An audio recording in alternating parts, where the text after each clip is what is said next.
to expand your possibilities, because often it's a lack of faith and vision that lead us to keep ourselves contracted and limited.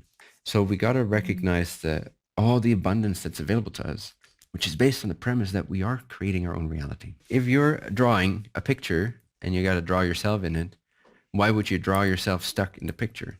A lack of faith that you have, that leads to a lack of vision. And lack of vision will pose these very reasonable questions to you. Like, what about this? I can't find a job that I resonate with. That's also bullshit. What do you mean? In my opinion, the swiftest way to deal with this is up your alignment to your truest intention, because this is an issue of self-doubt. It's not an issue of practicalities or inabilities. To feel it out for yourself, what the timing of it is, what's relevant. But no matter what, you can practice faith now before you quit your job. And when you practice faith, sometimes I use the example of, like, don't jump off a building if you don't really believe you can fly, because someone said you should be able to believe that you can fly.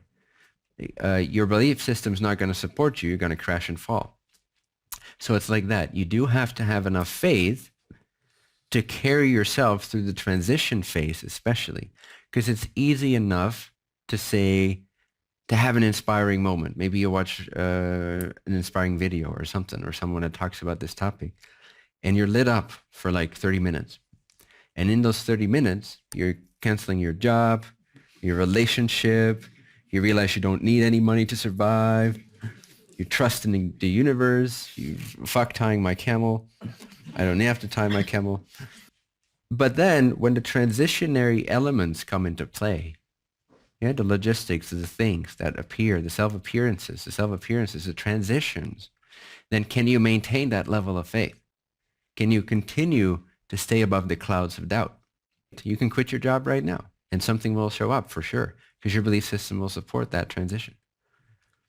But if you go like, yeah, I got this, okay, resignation, and then you go like, oh, fuck, I should have never done that, and you're negative again, and you're not maintaining faith, you don't believe in the universe, in yourself, that you're creating your reality, that something shows up for you always.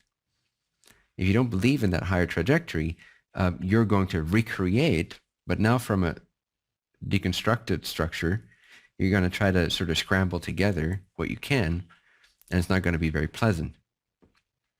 So it's important that you do align to the universe. Now, granted, it will help you a little bit.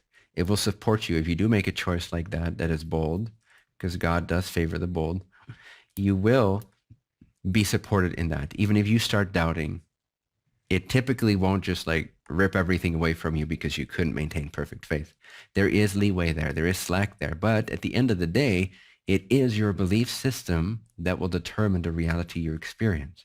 And the Creator, no matter how gracious it will be for a while, it cannot go against your free will. So if you insist that you're unworthy of finding an amazing job or an amazing way to live or an amazingly abundant coaching practice, if that's your truest, highest desire, if you insist that you're not worthy of that you cannot do that for whatever reason you think is true, then even the Creator himself cannot oppose your free will. It wants to. It would love It would love to take care of everything for you, but it cannot if you don't let it. So sometimes I say, give everything to God. Give all your problems to God, everything. If you can do that, you can attain a high level of faith, and you can allow the Creator's grace to just show up moment to moment to moment without any or hardly any insistence upon your part. Insistence upon this can't be, insistence upon it should be this way, insistence upon it can only come through those avenues, insistence upon I really want this and nothing else. But you can, in that openness, you can allow the grace to really present you with the highest options available to you. And the vision can return of what's possible. You can start seeing in terms of possibilities and third level creations instead of only this or that.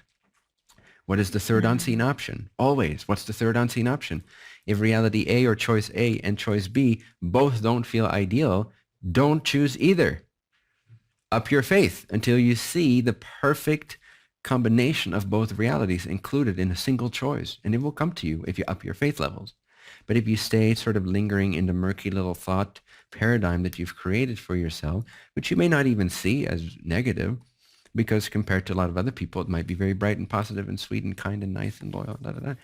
But compared to the creator, it's a pile of fucking shit. You limit yourself. I don't care how spiritual you are and how much your friends admire you for everything you're able to do and create. It's compared to what's possible.